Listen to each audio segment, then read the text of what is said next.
Hello, once again, it's my pleasure to welcome you to another very exciting episode of Talk, Share and Inspire. And today's conversation is something I am very sure you want to listen to. Today we want to talk about money. And just not money. Let me first start by asking you, what is your relationship with money? Are you like me? Once upon a time, I used to go with that verse that says, money is the root cause of all evil. So I used to see money as not something to be desired. Money was, it looked like a means of evil. Then the older I grew, I learned that money is actually the means to everything. We would not be here if it were not for money. And so today we want to talk about the basics of money. That is budgeting and saving. And I am joined with people who have hacked budgeting and saving, allow me to say that, and they are going to tell us all about it. If you've been struggling with budgeting, are you those people who you get, let's say you get $1,000 or let me even say $500 and you're wondering, where did I spend this money? Where did the 200 go to? Today we will learn how to account for our money. So without further ado, once again, help me to welcome my very good friends to the show. Yeah, how do you greet people in French? You say? Bonjour. Bonjour, and then we respond? Bonjour. Yeah, like just hi. Oh, hi. So bonjour. Bonjour. Ça va? Comment ça va? Bien, merci. You're doing well. Yes. How are you guys? Good, fantastic. You look immaculate. Excited to be back. You look like you have money. Amen. Amen. So introduce yourself and tell us what you're here to do. Okay. My name is Marion Kimunto and I'm a tax consultant. I also enjoy learning about money and I am in the journey of ensuring that money works for me. Yes. How about you? My name is Matthew Barake. I'm a management consultant, currently doing projects and programs. I am a big, I like the money topic. It's one of my favorites. And I like talking it, especially to our generation and the youth. Yes. So guys, let's start from the basics. How has your relationship with money been? Like, have you always loved talking about money? No. Yeah, take it away. Okay, let me just take it out. So I was among the few privileged to get an opportunity to work immediately after university. Yeah. But then I didn't know like avenues. I didn't know about saving. I remember when I joined where I worked, they called someone to teach us about money, but it was just one session. Exactly about money. Yes, they were telling us about saving. That's when they opened for you an account in a bank, So I didn't have like deeper connection and like what saving is, yeah. So the only thing I knew I wanted to save towards was my master's. And then every time I paid fee, I didn't know where the rest of the money went. So that's where like... Also, you've also had similar problems to ours. Yes, yeah. So that's where I would say it all began. And maybe if I go back, in campus, people had businesses, but my work was to help people like drive their businesses, but I never thought of, with the money I have, I can save and do anything like that. No. Yeah. Okay. So you also have had problems with budgeting, saving, tracking your expenses, and things like that. Yeah. How about you, Matthew? I think for me, it's a little bit different. Right from campus, I tried 3 businesses in campus. Oh. At least I knew this. Okay, number one, I tried photography. I did printing, and I even owned a pool table. Wow. Yeah, for recreational purposes. Okay. Yeah, and I would make some money, yes, but I didn't know how to use that money and how to make that money work for me. And over time, I'm now learning about that, and I'm looking back. I'm like, there are so many things I could have done differently if I had the knowledge that I have right now. Okay. Yes, and that one actually pivots us to the next point. Yes. What was your turning point to actually start caring about money? Where does your money go to, Okay. I think it's, let me say, maybe around 4 years ago. Yeah. So maybe right after our first year of marriage. Yeah. So we sat down and we are like, what do we want to be known for? One, and what do we like when either of us is not there? Will we suffer through? Like you get someone has lost a spouse and they are not able to cater for the basic needs of their children before they like live through the grief and stability. I think that's where like money and discussing about money became very, very important for us. Like looking at the foreseeable future. Yes, foreseeable future. Seeing that things can change. Yes, and things changing is not me losing a spouse. Things changing is incapacitation. I'm not able. When you're in your 20s and you're working, you think you'll always be able to work. But I have seen my friends who have become ill suddenly, and they're my age mates. So what happens then? And then do I want to work till I am 60 and beg to work till I'm 65? So I think that's because where, you did not save when you had the opportunity to save. Okay, how about you, Matthew? I also think it came at the same time. Right before then, I was struggling with money coming in. I can't see how I use the money, but somehow there was some sort of income. But then when we got married, that's when we saw the light. We were like, we have money coming in, we can't account for it, and we also were purposeful about planning for our future. So that's where the whole conversation about money started. Okay. It was like our turning point. We had it at the same time. At marriage. All right. But then which is not the best place. All right. Okay. Thank you for saying that. I'd want us to go back. We will go back to that point, right? Yes. Because we are speaking to young people, and we are speaking to someone who probably has already realized this is not the best way to go about my money. There is no way I have money and I cannot account for it, right? So we'll go back to strategies or things that you learned that you'd give, tips you'd give someone. But then before we go to that, now let's actually talk about budgeting and saving. So maybe Matthew or Marion, just describe what is budgeting. What does budgeting look like? Right. Guys, it's good to be in love. I'm the accountant in the relationship, so let me just go ahead. So budgeting is where you know what your income is or your projected income, and you know what your expenses are. You put them down and then like plan for them beforehand. Okay, so I budget for my money before I earn it. Yes. I do not wait to earn and to then budget it. Okay. So that's why I said either income you're certain that will come or projected income that what you is have. projected income? Projected income is maybe someone who is a freelancer. So they have sent out an invoice of 100 shillings. They expect at least by the end of the month, that is 30 days, they'll get that money back. Okay. So that is a projected income. Right. Yes. So you plan, I check my income, and then I check my expenses. Yes. So I budget for it beforehand, before I earn the money. Yes. Okay. All right. Saving, how about saving? Just one point to say on budgeting and expenses. For you to decide that you are going to use a certain amount of money for ABCD, you must have maybe for a period of time tracked and saw how your expenses look like. So that now when you are doing the budgeting, it becomes easier because you know on this one, is how I'm much going I to spend use, on rent, this is how much I spend on transport. Exactly. Saving, I would like to add another word, saving and investment. Saving is a means of putting money together for different purposes. It could be you are saving to invest, that's one.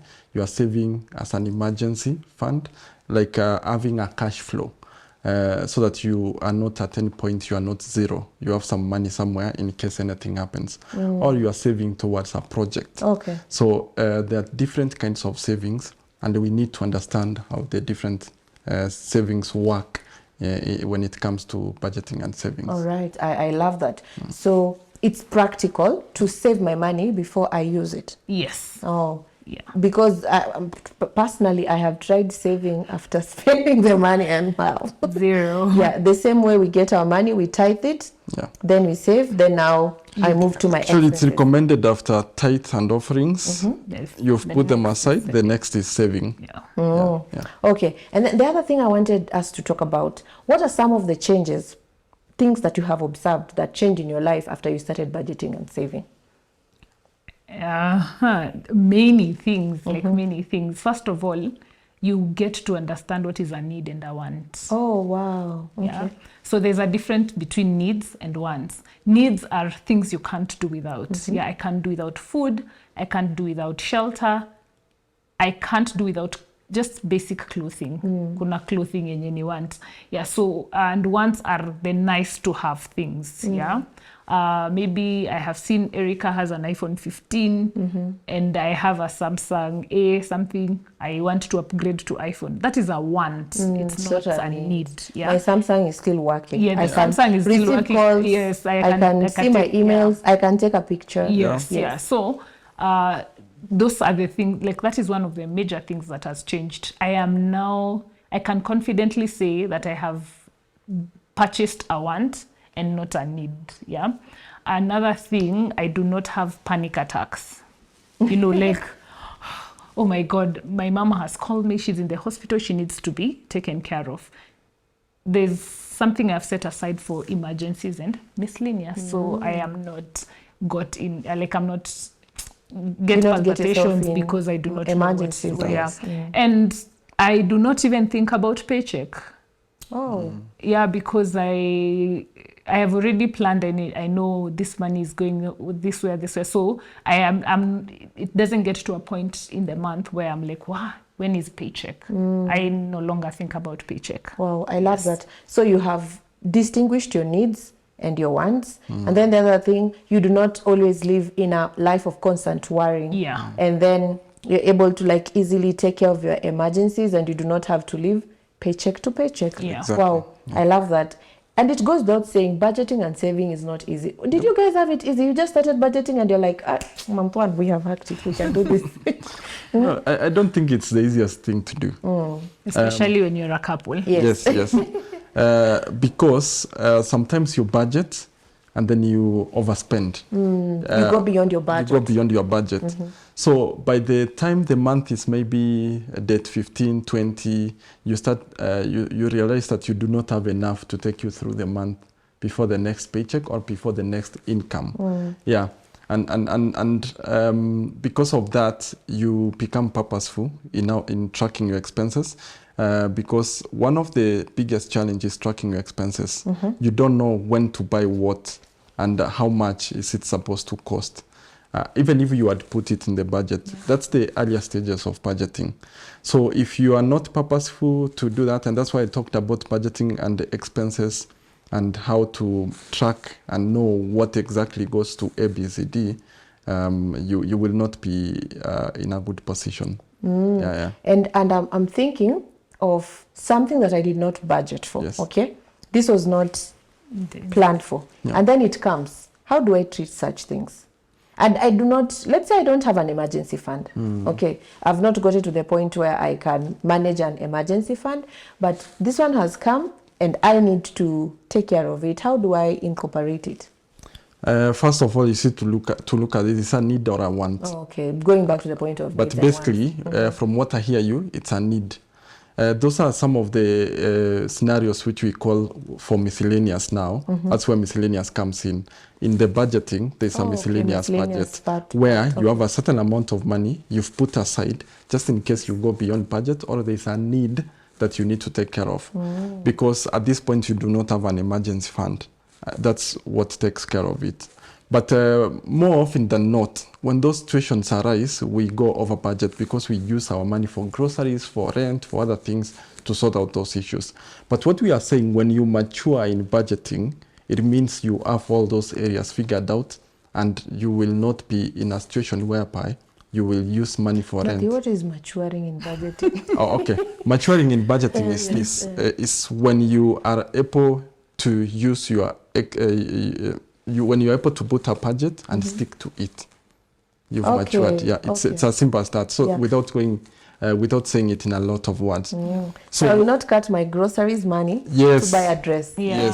Yes. What if I want to, I mean, I've realized I don't need so much of cabbage. Okay, I think that's why I said it's easier budgeting when you're young and Yeah. you're alone. Yeah, because you see now, then it means you will not go into your like savings or miscellaneous money to get that dress. What it means is you won't eat cabbage or you won't go for a solo date somewhere to get the dress. So at the end of it all, you have not gone beyond your budget. What has just changed is the priority of the budget that you need, but you're within your budget. And those things happen. Those things happen. Like you take money from a certain kitty and take it to another without destabilizing your budget. You know why I'm mentioning that? Personally, the part of budgeting that I struggle most with is the easiest thing for me to substitute is food. I'm like, you know what?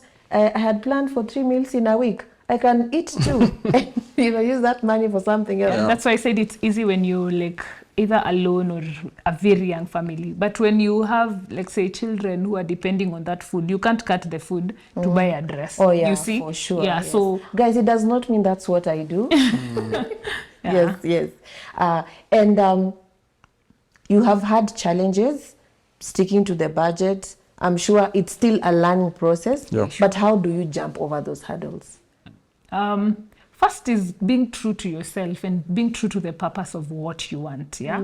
What we want is to have financial freedom. What is financial freedom? Financial freedom is when, like, the money I have saved or invested can be able to meet my day-to-day needs. Like, I can freely just leave my 8 to 5 and say I am spending 3 months of holiday. I've just taken a sabbatical and I am able to leave the same standards and like cater for my needs. So for me, that is my definition of financial freedom. Other people, their definition is very different. Okay. So you stay true to yourself. You stay true to yourself, and that will always remind you when you want to have a want, it takes you back. For the first days of budgeting, you will have to feel the pinch because you're working on a new behavior that you have never had before. And then you'll have to learn and relearn on how you think about things. So it will be a painful process, but at the end of it all, it will become a sweet and easy process. So imagine a young person who wants to now start budgeting. We have all admitted, you guys have admitted that these are things that you saw the importance of it when you got married, when you had more responsibilities. You've learned lessons along the way. What are some of the tips or strategies you'd recommend? Maybe we'd start with you, Matthew. Okay, number one, I will look at what it is that I'm bringing in. What's my income, and then I track my expenses. I know we've repeated that, but it's very key. I will put up an Excel sheet. It's a simple tool. Put the income, expenses, and track them for even 3 months. Okay. And see the consistency of it. And then with that, I'll have a definite answer that actually this is what I need to survive in a month. All right. I need this amount because you will do an average and see that this is the amount that you need to do your day-to-day for a whole month. And with that now, then it guides your budgeting. Now come up with a budget. A good budget nowadays, what they say, it's 50, 20, 50, 30, 20. What 54, 54, the bills and everything, rent and all that. That is 50% of my Yes. income. And then 30% for what? 30% is now the whatever is, but I know The 20 fun, is saving. the fun bit of it. Bits, yes. And then 20% is for the saving. Oh, Yes. So 30% is entertainment. Yes. Wow. Okay. Yeah. And Then entertainment 50% here, goes to this is my what it bills. looks like. Yes. Entertainment. I know Erica is having a birthday this month. I put that money aside. I'm having dinner with friends, or I'm hosting a friend for dinner. I put that money in there. Okay. Like a lot of things which most people do not budget for. Yeah. Actually, let me I tell don't you a think I fun have done fact. that consciously. If you see me go out and buy you lunch, that money is budgeted for. Like you, and I'm happy to spend that I money. thought it's out of the goodness of your heart. It is goodness, but planned for. No, it's planned for, and we don't do that most of the time. That's I call that a beginner sort of strategy, 50, 30, 20, and it's globally accepted. But once you grow now, it sort of changes. The savings go high, the needs and everything, the bills go down in terms of how much you are able to do that. But I can give you the opportunity to also contribute to that. I think the first tip is to start where you are. Yeah, if you've been overspending, accept I have been overspending and I need to do something about it. And then in that money you have, as we have said, start with tithe and then saving. Once you have saved, now you can be able to play around with the other money. Yeah, and then over time, when you see the beauty of putting the money together, that's how your rate of saving goes high and high. Someone may say, I'm a student, I just have pocket money. Please start saving. I remember when I started my career, there's someone who talked about, she bought shares for Safaricom when she was in high school. Yeah, Safaricom is a telecommunication company here in Kenya. Yeah, so I'm like, how did you, like me, when I was in high school, the only thing I looked forward to is university, you know. Or saving some small money to buy very... Okay, yeah, like my pocket money and maybe ensure I buy that cloth that my parents didn't buy for me. That is the only thing I knew. Huh? So if you're a young person, just know, think of the future. What do you want in the future? And then you will put in place the steps you want now. So if you get 3,000 of pocket money, deny yourself 500. Look for a place where you can be able to save that money. And there are very easy places where you can be able to save that money. This is what I tell my younger brother, that if every week you save 500, at the end of the month, that is 2,000. At the end of the year, that is 24,000. Yeah, 500 is about $4, right? Yes, yeah. At the end of the year, that you've 4,000, you've gotten to 24,000. What have I said? Yes. Yeah, you are 24,000. Yeah. You're in campus. You're doing nothing and you're just saving consistently over that. For over 4 years, that is around 776,000 thereabout. Yeah. So imagine that, like, from just a little 500, before you finish campus, you have rent for 2-3 months. Wow. Yeah. Wow. That's very, very insightful. Yeah. And maybe the other thing we should talk about, look at somebody. We've said, I love what you said about budgeting. You say, give yourself time, track your expenses for a period of time, and then you're able to know, this is what I use for this one. So it means that you cannot just start. Give yourself time to, first of all, track your expenses before you can know, this is how much I budget. How about saving? What are some of the habits that you can recommend? What are some of the things you can recommend for saving to be a habit for someone? Okay. Let me say something. When you are saving, let it be purpose-led. What are you saving towards? Okay, yes. And when you are saving, it's important to know where to put that money. Saving does not mean that you are going to put that money in the bank to stay there. You can save that money where it's bringing interest. There's one thing they call the power of compounding. 10 years ago, if I was saving that 500 every week, it should be triple the amount now of what was our 500. So when you are saving money market funds, saving circles, and let it have a purpose. Are you saving towards this project? Are you saving towards buying land? Save with a purpose. Save with a purpose. So it gives you the motivation. Yes, and most importantly, build an emergency fund. They say that 3 months, but as we recommend 1 year emergency fund. Because there are several things that can happen. In capacity, you lose your job, or you just don't have a source of income for 1 year. So what can happen during that period? Which is equivalent to 12 months of what you spend every month. 1 month times 12, comfortably, not denying yourself. Yes. Like I'd still be able to live the same way. Yes. In a if whole I was year. employed. Yes, eat 3 meals and all that. Wow. Yeah. So that's very, very important. So one of the ways we've been saving is tracking is by using M-Pesa. writing a purpose for each and everything. Banking app, writing a purpose for each and everything. And for those ones which you pay cash and you cannot forget, we've opened a WhatsApp group where you say, I spent $10 or 500 shillings, and this was the purpose for it. So that when it comes to reconciliation, it becomes very easy. Wow. Yeah. I love how passionate you guys are about money, you know. Yes, and of course we are about to wind this up. 2 parting shots as we finish. Okay, let me just go first. One thing is for you to be able to budget and save, you need to monthly call yourself for a meeting and do a monthly meeting of how you want your month to go with what we said, projected income and the expenses you're going to have, research and know avenues where you are able to save so that your money is in good hands and in hands that you're not stressed about, and it will become easier. Do it every day. Like saving and budgeting is like exercise. You can only be disciplined. That's when you'll see. When you're disciplined, that's when you'll be able to see the results at the end of it all. Yeah, it's my prayer that all of us are financially free. Yeah, and maybe one day when we have another discussion, we'll talk about things like black tax and how that is a big issue with regards to our saving and our budgeting. But all these things, try to put them in your budget, track them. Do it consistently, and you'll see your rate of saving going up. Awesome. Yeah. Thank you so much, Marion. Yes, Matthew. In 30 seconds. Start now. Wherever you are, start now. That's the best advice I never got 15 or so years ago when I was in campus.